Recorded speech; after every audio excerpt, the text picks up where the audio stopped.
Y seguimos en Los Días Más Felices, el programa de la Juventud Sindical de la CGT. Y luego de cometer el sacrilegio de cortarlo a Charlie, pero bueno, los tiempos de la radio son violentos a veces. Teníamos que seguir y vamos a iniciar este anteúltimo bloque con la columna Soberanía y Derechos de los compañeros del repliegue, por lo cual saludo a Fede. Hola Fede, ¿cómo estás? ¿Cómo andás, compañero? ¿Todo bien y vos? Bien, todo bien. Y Fede vino acompañado de Daniel Anaya, que él es meteorólogo y militante de la agrupación Rolando García. Hola Daniel, ¿cómo estás? ¿Qué tal? ¿Cómo estás? ¿Todo bien, che? Bien, todo bien, por suerte. Bueno, vamos a hablar de un tema de esos que la Argentina te hace generar ese wow, que vos decís, ¡qué país! Y es el tema de la producción nacional de radares meteorológicos. Bueno, ¿qué es esto? ¿Qué implica un radar meteorológico? ¿Para qué sirve? Acá se abrió un universo de preguntas que, bueno, nada, me parece que Daniel nos va a poder ayudar. ¿Cuántos meteorólogos tuvieron acá en el programa? Es la primera vez. ¿Primera Sos vez? el primero. Y sos Bien. el segundo que conozco en mi vida. ¿Cuál era el primero? No, un amigo de mi viejo que nada, hace cuando era muy chico aparte. Bueno, o sea, después te pregunto, por ahí lo conozco. Dale. Somos poquitos y nos conocemos todos. Es un rubro bastante cerrado. Somos muy, muy poquitos, sí. Ahí va. Pero me imagino que debe tener o sea, con la extensión de tierra que tenemos, la variedad de climas, me parece que debe ser una Sí. disciplina importante para nosotros. Debería ser una disciplina mucho más importante, deberíamos ser muchísimos más, porque bueno, es bastante trillado, ¿no? Pero con la diversidad de clima que tiene nuestro país, imagínate que tendrías que tener mucha gente estudiando cada tema. Y si yo te digo la cantidad de gente que estudia cada tema específico en la Argentina, como si te dijera sonda en las zonas cordilleranas, nieve en la Patagonia, tornados en las planicies, somos uno de los países más tornádicos del mundo. En general no se sabe, somos uno de los 5 países con más tornado del mundo. O sea, tenemos mucho de lo que enorgullecernos. No, acá, No solo para... acabo Es como de... el meme no de solo para me hacer radio. despierto otro día, otra Exacto. coronación de gloria. Es la primera vez que escucho que tenemos tornados en la Sí, Argentina. Son de esas lo que acaba de decir Daniel son esas cosas, viste, que Sí, te me das sorprende. cuenta cómo estás totalmente Estamos coercionado por el estamos sistema y muy decir, no, el único colonizados, sí. país No, está con claro. problemas Pensé que era, claro, es Estados Unidos, por allá ¿no? por el Con el norte Katrina, que vuelan Claro, las no. casas de chapa. Estados Unidos es uno de los países que tiene los más tornados, que tiene los más grandes tornados, y aparte están mucho más propagandizados. Claro. Pero nosotros tenemos muchas cosas, estamos muy colonizados, falta conocer mucho de nuestro clima, porque tenemos muchas particularidades, somos uno de los pocos países que tiene efecto como el sonda, que en otros países tiene otro nombre, bueno, acá se habla poco. Bueno, pero para contestarte tu pregunta, pues me fui por una rama, los radares meteorológicos son un dispositivo básicamente, que es, bueno, el radar más o menos todos lo conocen, hay en los submarinos, hay en los aviones, hay en los barcos, hay en tierra para ver aviones, ¿sí? En los aeropuertos. También hay un tipo específico que son los meteorológicos, que sirven para ver hidrometeoros, que básicamente son gotas de lluvia, granizo, partículas, a veces langostas se ven, pero sirven básicamente para ver cosas chiquititas y para poder anticiparse con 1 hora, 2 horas, unos minutos, eventos que sean muy importantes, ¿sí? Podés ver una tormenta muy significativa y si tenés armado todo el sistema, podés avisarle a la población que está en la zona que va a ser afectada con unos minutos de anticipación o tal vez 1 hora, que viene algo verdaderamente severo para que se refugie, para que busque un lugar donde esconderse, o como hacen en la Fórmula 1 o a veces en los deportes, si ven que a alguien le gusta la Fórmula 1 y ve en Europa cuando están corriendo, que suspenden o cambian las cubiertas porque se viene en 15 minutos una lluvia. Bueno, lo están viendo porque hay un radar. Si no hubiera un radar, no podrían saber que en 15 minutos va a haber lluvia. Sí, a veces 15 minutos o dicen en 3 minutos, en 7 minutos y tienen una precisión bastante llamativa. Sí, porque el radar básicamente lo que te permite es eso. Te permite con poquitos minutos de anticipación saber lo que está por pasar. Y si lo tenés bien calibrado, con mucha gente laburando atrás para que funcione perfecto, preciso, bueno, ahí podés obviamente darle más usos y usarlo justamente con más precisión y anticipar cosas, nada, que puedan importarte. Bien, bueno, realmente se me abre un universo de preguntas. El primero que quiero hacer es, bueno, ¿cuál es? Me imagino que debe existir una red de radares argentinos interconectados. Eso pasa como capaz, bueno, el amigo Gonzabello quedó del otro lado del vidrio, pero pasa como con la red ferroviaria, que está toda centralizada, o está distribuido de manera pareja. ¿Cómo es esa realidad hoy por hoy? Bueno, me parece muy buena, muy interesante tu pregunta porque tiene que ver también con todas esas realidades de los sistemas que están rotos, ¿no? Cuando se crea el Sistema Nacional de Radares Meteorológicos por 2008, 2009, había varios radares en el país, pero uno de una institución, otro de otra, todos sueltos, digamos. No había un sistema, digamos, sino que había, la provincia de Jujuy tenía 1, 2, Mendoza tenía 2 o 3, el INTA tenía un par, el Servicio Meteorológico. El Sistema Nacional de Radares viene un poco a decir, bueno, vamos a ponerle coherencia a todo esto, a convertirlo en un sistema y a dotarlo más de capacidades. Y empieza a construirse, a fabricarse en el país, en la empresa INVAP, se empiezan a fabricar radares a partir de la experiencia que había de hacer radares aeronáuticos, de hacer radares, digamos, militares para ver aviones. Digo, el principio de funcionamiento es una onda que va y que vuelve, y bueno, la capacidad ingenieril hace que la gente que está ahí, que tiene mucha capacidad, pueda transformar eso en más cosas, ¿no? Bueno, diseñaron un modelo de radar argentino, se llama RMA, Radar Meteorológico Argentino, por eso se llama RMA. Hicieron el primero, lo pusieron en Bariloche, donde está la sede de INVAP, y después empezaron a fabricar más en serie, a ponerlos al lado del otro, del primero, a ver si funcionaban, y después lo iban instalando. Está un poco, la red está más orientada a lo que es el centro y norte del país, porque se priorizó de pronto que los fenómenos más severos, como son las tormentas, digamos. La Patagonia está un poco despoblada de radares también, como de otras cosas. Sí, tenemos el primero que estuvo en Bariloche, de esta red, otro que hay en Tierra del Fuego, y falta, digamos, bueno, se inauguró uno el año pasado en Río Negro, pero falta, ¿no? Falta ocupar bastante la Patagonia, instalar bastantes más. Si no me equivoco, también se instaló uno en Neuquén, y lo que está más poblado de radares es más el norte. Pero, bueno, obviamente, le faltan más etapas. Este no es tal vez el mejor momento, por ahora está teniendo continuidad, toquemos madera, pero falta darle un impulso más, pero se viene con paso lento pero firme avanzando. Discúlpame, en mi desconocimiento, INVAP ¿es una empresa estatal? ¿Es una empresa privada? INVAP es una empresa que es del Estado Nacional y rionegrino, y que justamente es la que produce reactores nucleares, satélites. Como en un satélite metieron un radar, que era el SAOCOM, si no me equivoco. Sí. Ese era un radar que iba arriba de un satélite. Después empezaron a hacer radares que fueran en tierra, y que empezaron con los radares militares. De los primarios, los 3D, y después con los radares meteorológicos. Y así es como que se van haciendo spin-off, lo que se le llama en tecnología, digamos, a ese tipo de desarrollo. Bien. Mientras charlábamos de esto, Daniel, comentabas, bueno, que en el INVAP se fabrican estos radares, y automáticamente se me vino a la cabeza en todas las empresas que la primera ley base se intentaba privatizar o poner a disposición de privatizar con la excusa de que no eran rentables. Una de ellas era el INVAP.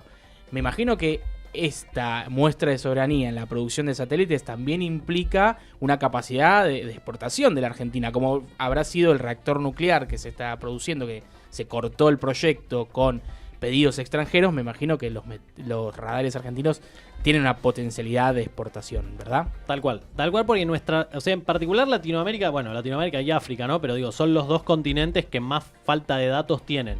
Datos, uno diría, ¿no? ¿Para qué me sirve un dato de lluvia? Bueno, el ejercicio de soberanía no es solamente ocupar con gente un territorio, sino que es conocer las riquezas que tiene, conocer los regímenes climáticos, es decir, conocer la lluvia, conocer las temperaturas, todo eso es parte del ejercicio de soberanía.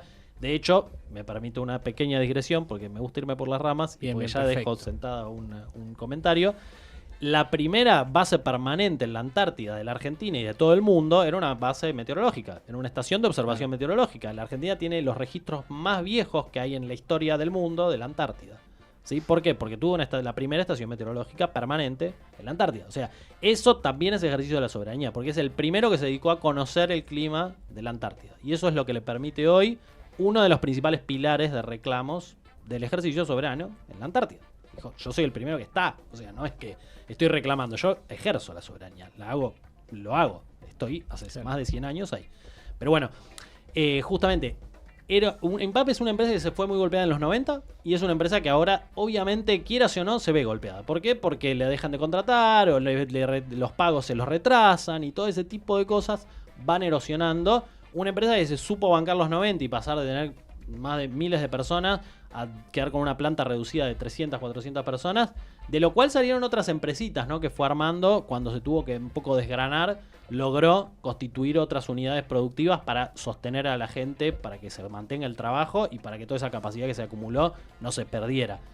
Hoy la producción de radares es una insignia de soberanía, porque permitiría en el futuro, obviamente, no es fácil, pero permitiría exportar algún día ese tipo de radares. Necesitas un recorrido. Reactores nucleares no es que de un día para el otro se empezaron a exportar. Tuviste que hacer un recorrido diplomático y de desarrollo de tecnología, un poco lo que hablábamos con Fede antes de entrar. Hace falta mucha gente atrás dedicándole cabeza a generar productos y servicios con esos radares, digamos. No es que vos instalás el artefacto y ya te da información. Todo lo que se genera son datos. Esos datos necesitas mucha gente que los procese, gente que hoy no tenemos, o gente que en estos procesos de pérdida de capacidades la perdemos a veces. Entonces necesitamos mucha gente, y los problemas en nuestras carreras como la meteorología o las carreras informáticas orientadas a la meteorología, que es poca gente la que estudia. Necesitas mucha dedicación, y si no tenés una beca, digamos, el único que puede acceder es una persona que viene de un sector más o menos acomodado. Yo pude estudiar porque me dieron una beca, dejé de trabajar, me dediqué exclusivamente al estudio y pude, digamos, de esa manera completar el ciclo de la carrera, y muchos conmigo, digamos. Eso, las becas permitieron que mucha más gente estudie. Pero eso, ¿por qué? Porque le abre el mundo del estudio a un sector de la sociedad que de pronto no tiene el mismo acceso. Son carreras muy pesadas, que hace falta estudiar mucho.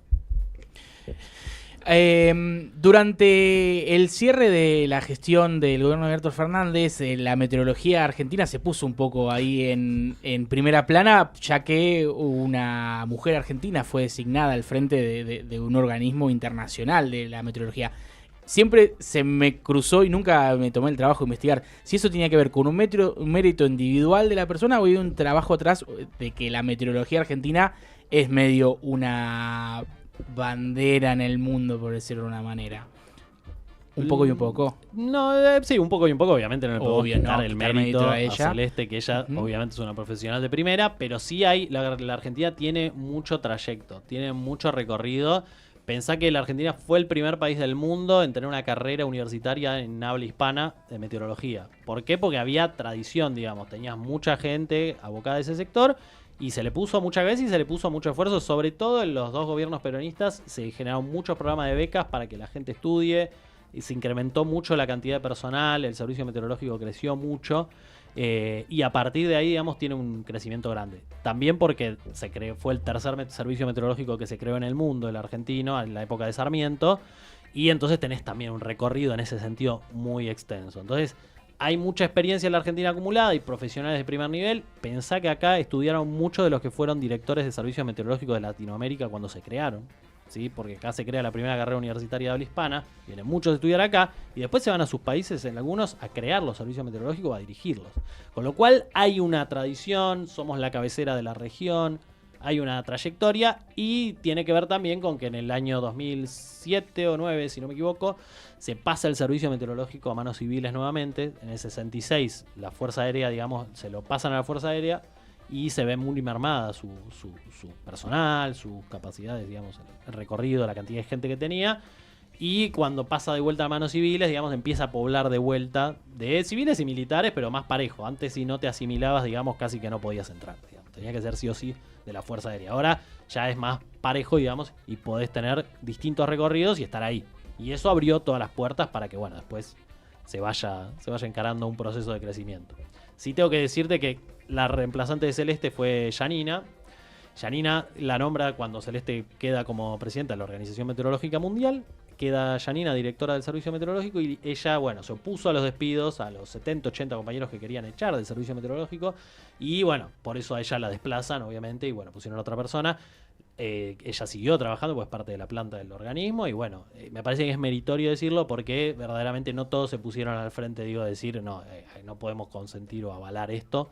Y ella, bueno, se puso la camiseta del organismo y de defender a los laburantes del organismo, y bueno, lo pagó. Claro, porque mi siguiente pregunta era esto, en este cambio de paradigma que hubo en la Argentina con el gobierno del Jabo, me imagino que el sector de la meteorología, no solamente la producción de los radares, sino también de la meteorología como profesión, se vio un poco en riesgo. Quería que también utilizamos este espacio para hablar de las realidades de múltiples sectores, que no es un problema únicamente de los laburantes sindicalizados o del trabajador en negro, la Argentina que estamos viviendo, sino que sectores que históricamente pudieron estar tener mayor protección ante estos tipos de gobierno, hoy están un poco más desamparados. Sí, no, es que tal cual, afectó a todos, y ahí también porque, digo, se perdieron 50 puestos de trabajo, 50 personas que fueron echadas, pero el clima que empieza a reinar es un clima hostil, digamos. Entonces mucha gente también se empieza a ir por su propia cuenta, empieza a buscar laburo en otro lado porque ve que de lo próximo es que los echen a ellos, y va mermando, sí, realmente fue muy golpeado el organismo, y y se está viendo, muchos se van a programar, hay gente que de pronto está muy formada en programación, en matemática, en sistemas, y bueno, en una empresa de pronto se van a, no sé, Mercado Libre o a una empresa de programación y les pagan el doble capaz, y gente que su corazón lo tenía puesto ahí, estaba haciéndolo por el país porque entiende que eso es importante para el país y hay que fortalecerlo, pero que tampoco es que se puede quedar, digamos, a la deriva esperando a ver si lo echan y se queda sin laburo. Así que sí, la verdad que es un sector que se vio bastante golpeado lamentablemente, pero bueno, nada que no se pueda reconstruir o nada que no se vaya a reconstruir en un futuro más feliz, en un futuro de días más felices. Una cosa que hablábamos con Dani antes, el tema de cómo esto podría impactar de repente en la planificación y en el desarrollo de energías renovables, digo, ¿no? De la mano con esto que decías de la Patagonia, cómo está por ahí desprotegida o despoblada, entre comillas, en cuanto a radares. Cómo de repente la colocación de radares en la Patagonia, con todo esto que decís, los vientos sonda, digamos, podría llevar a un desarrollo de energía hidroeléctrica, energía eólica, no sé, ¿es una locura pensarlo así? ¿O? No, para nada, es el backup, digamos, que tenés que tener de infraestructura para todo lo que tiene que ver con desarrollo. Si no tenés datos, o sea, la Argentina es uno de los países con menos datos meteorológicos y la Patagonia particularmente es una de las regiones con menos datos meteorológicos. Y vos no podés desarrollar energía eólica si no conocés el viento que hay realmente. Y para conocerlo tenés que tener 30 años de datos. Y hay muy poquitos lugares donde tenemos esa cantidad de años o más de datos, ¿sí? Río Gallegos, Comodoro, digo, hay 10, 15 puntitos de toda la extensa Patagonia, pero es la zona más despoblada de datos. ¿Y cómo vas a desarrollar esto? Energías renovables, el monitoreo de los eventos que están ocurriendo, digamos, si no tenés conocimiento del territorio. Y el conocimiento, bueno, del territorio y del aire, ¿no? En este caso.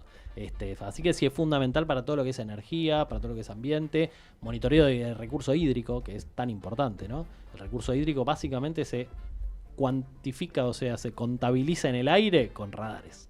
Eso es lo que te permite más o menos ver cuánto está cayendo de agua y qué reserva, qué disponibilidad tenés. Sí, no te das cuenta y tener los radares hoy en día nacionalizados y manejados por una empresa nacional te permite hacer y poder dar mucho más trabajo de lo que estábamos, o por lo menos de lo que pensábamos. Esto que vos decís, en la Patagonia, ¿cuántos puestos de trabajo puede haber en un parque eólico? Y si no podemos ni siquiera tener esos datos como para poder empezar a proyectar esto, estamos perdiéndonos, por así decirlo, un negocio. Sí, tal cual. Es que hay una cantidad de empleo que se podría estar generando con esto y que hoy nos está haciendo que es verdaderamente, digo, es grande. Digo, si pensamos una Argentina del futuro, claramente es con tecnología y con ciencia, y eso es mucho puesto de trabajo calificado, con buenos salarios o bien remunerado.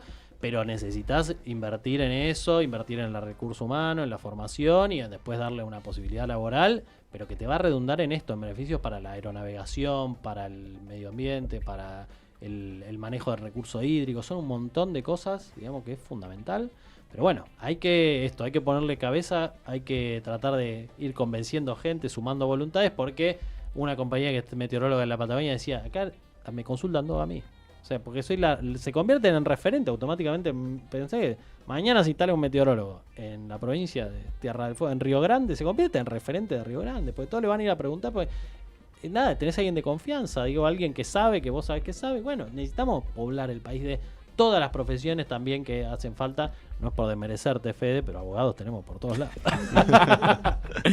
Abogados y psicólogos. Abogados Estábamos hablando de traer un psicólogo. Sí, pero además, yo por lo menos, justamente, ¿no? Como abogado, lo ves en este caso puntual que nosotros, dentro de la sección de Estatuto del Coloniaje, en el que hicimos este guión y este video, nos llamó la atención de repente ver a Argentina potencia como uno de los pocos países dentro de un listado de países hipertecnológicos como Estados Unidos, Japón, etcétera, como Argentina asoma ahí como un productor de, en este caso, radares meteorológicos, entre otro tipo de radares, y ves cómo, digamos, te da bronca en algún sentido, cómo en vez de apostar por eso, estamos hablando de INVAP en venta, de no fomentar las carreras universitarias pertinentes para desarrollar el sector, porque en contraposición a eso, se podría apostar, o sea, habría un círculo virtuoso tan grande de una Argentina industrial que no es que hay que empezar de cero, es una Argentina que ya produce estas cosas. O sea, INVAP ya produce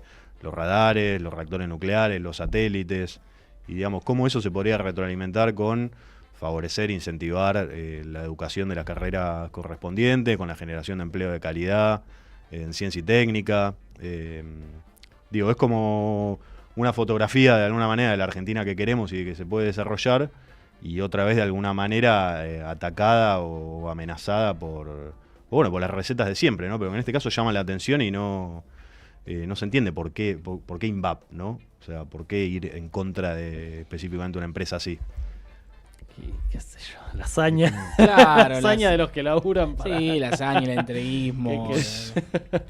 Digo, Parece que laburaran para los británicos. Es que todo se resume siempre, y seguramente lo has hablado mucho con el amigo Agustín Chena, al cual le mandamos un abrazo, en la dicotomía de patria-colonia. Hay un sector de nuestra nación que quiere que seamos independientes, nosotros, y hay otro que quiere que seamos un enclave más del colonialismo de antaño. Y en estos temas también, mientras menos soberanos seamos, más sencillo es ser colonia. Sí, mira, te digo un simple ejemplo que me contaban una meteoróloga amiga, una señora mayor, que me dijo: en la guerra de Malvinas los estadounidenses le apagaron el satélite a la Argentina, ¿sí? Nosotros monitoreamos el tiempo a través de satélites y de radares, ¿sí? Bueno, de hecho en Instagram hace poco tenía un videito de satélites y radares muy gracioso.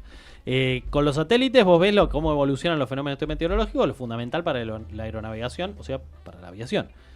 Estados Unidos en la guerra de Malvinas le apagó los radares meteorológicos a la Argentina justamente porque, bueno, estaba del lado de Gran Bretaña. Digo, si vos no tenés la capacidad de ejercer tu propia soberanía, de tener tu propia información, y siempre vas a estar dependiendo de otro y de ese otro que justo está aliado con tu adversario en términos militares y geopolíticos, bueno, evidentemente vas a estar en una condición muy subordinada. Así que también es muy importante por ese lado. No por nada el servicio meteorológico está en la órbita del Ministerio de Defensa, históricamente, digo, más allá de los vaivenes políticos de nuestro país, siempre tuvieron mucho que ver, y me parece importante destacar eso porque la aviación fue un impulso muy grande para la meteorología en nuestro país, y justamente tiene mucho que ver con eso, con el ejercicio de la soberanía en el aire.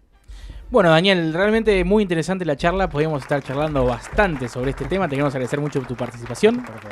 A Fede, como siempre, nos vemos dentro de 2 semanas con esta columna de soberanía de derechos de los amigos y compañeros del repliegue. Ese tema, y ya seguimos con los días más felices.